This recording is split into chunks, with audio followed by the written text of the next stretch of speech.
Saudara-saudari yang terkasih dalam Kristus, kita berjumpa dalam acara Mendekap Kasih Tuhan, bersumber pada 1001 renungan inspiratif karya Romo Frans Sales SCY, dan sebagai renungan singkat bagi saudara-saudari yang sedang menderita sakit, baik yang dirawat di rumah sakit maupun di rumah sendiri, dirawat bersama keluarga.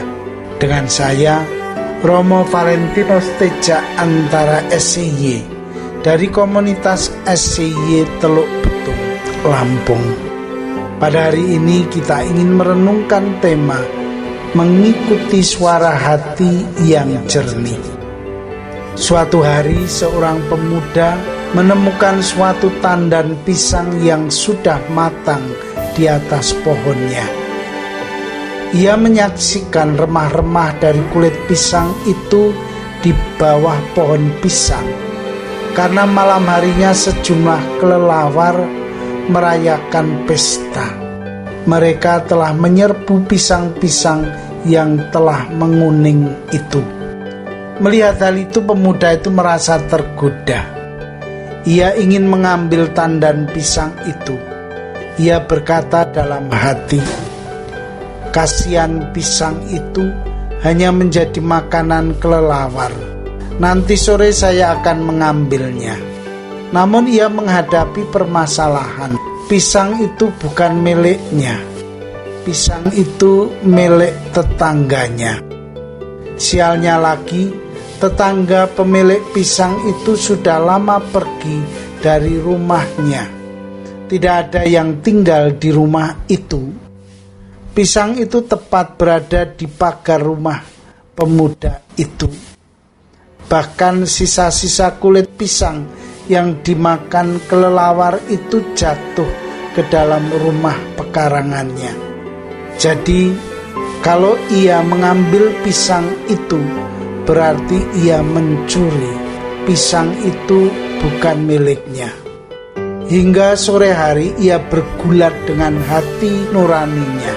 Ia mengalami kesulitan untuk memutuskan apakah mengambil pisang itu atau tidak. Di satu pihak, ia merasa kasihan terhadap pisang yang telah masak itu. Ia ingin sekali menyelamatkannya dari serbuan kelelawar di malam hari. Tetapi di lain pihak, pisang itu milik orang lain. Hati nuraninya tidak mau mengikuti keinginan dirinya. Akhirnya ia harus mengambil keputusan. Pemuda itu mengikuti suara hatinya yang jernih. Ia tidak mau mengambil pisang itu lalu membiarkannya. Itu bukan miliknya. Meskipun ia ingin makan pisang itu, ia menahan diri. Lebih baik ia membeli di pasar kalau ia mau makan pisang. Saudara-saudari dalam Kristus, mungkin Anda heran mendengar keputusan pemuda itu. Mungkin Anda akan menganggap pemuda itu sebagai orang yang tolol. Barang enak ada di depan mata, tetapi dibiarkan berlalu begitu saja. Tetapi itulah keputusan terbaik bagi pemuda itu. Ia telah mengikuti hati nuraninya yang murni. Ia tidak mau menentang suara hatinya sendiri. Baginya, bisikan suara hati itu telah memberikan jalan yang terbaik bagi hidupnya. Inilah suatu sikap jujur yang tidak ingin memiliki barang orang lain dengan cara yang tidak halal. Meski ia bergulat dengan suara hatinya, ia telah melewati suatu masa yang sangat penting dalam hidupnya. Ia belajar untuk tidak menentang suara hatinya yang jernih itu. Dalam kesulitan memutuskan sesuatu, ternyata pemuda itu memilih yang terbaik.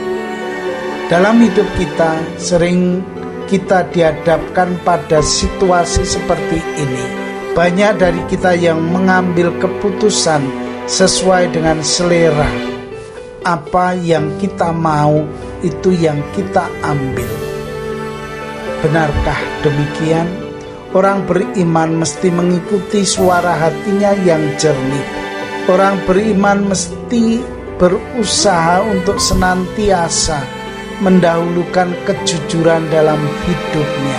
Untuk itu, suara hati yang jernih mesti menjadi patokan bagi setiap orang beriman dalam mengambil keputusan bagi hidupnya. Karena itu, kita mesti belajar untuk setia kepada suara hati kita. Kita mesti memiliki suatu kekuatan untuk tetap bertahan dalam kejujuran.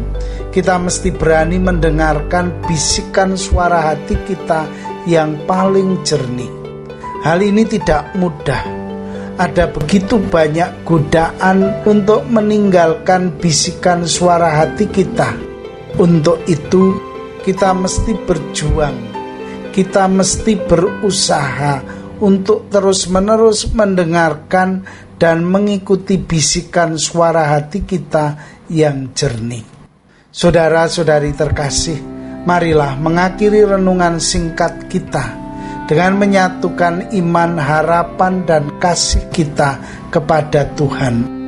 Akhirnya, berkat dan doaku selalu menyertai Anda yang sedang sakit. Semoga Tuhan memberi kesembuhan, kekuatan, dan ketabahan dalam memanggul salib hidup ini dan diberi semangat serta kesegaran. Doa dan berkatku selalu menyertai Anda. Sampai bertemu dalam renungan selanjutnya.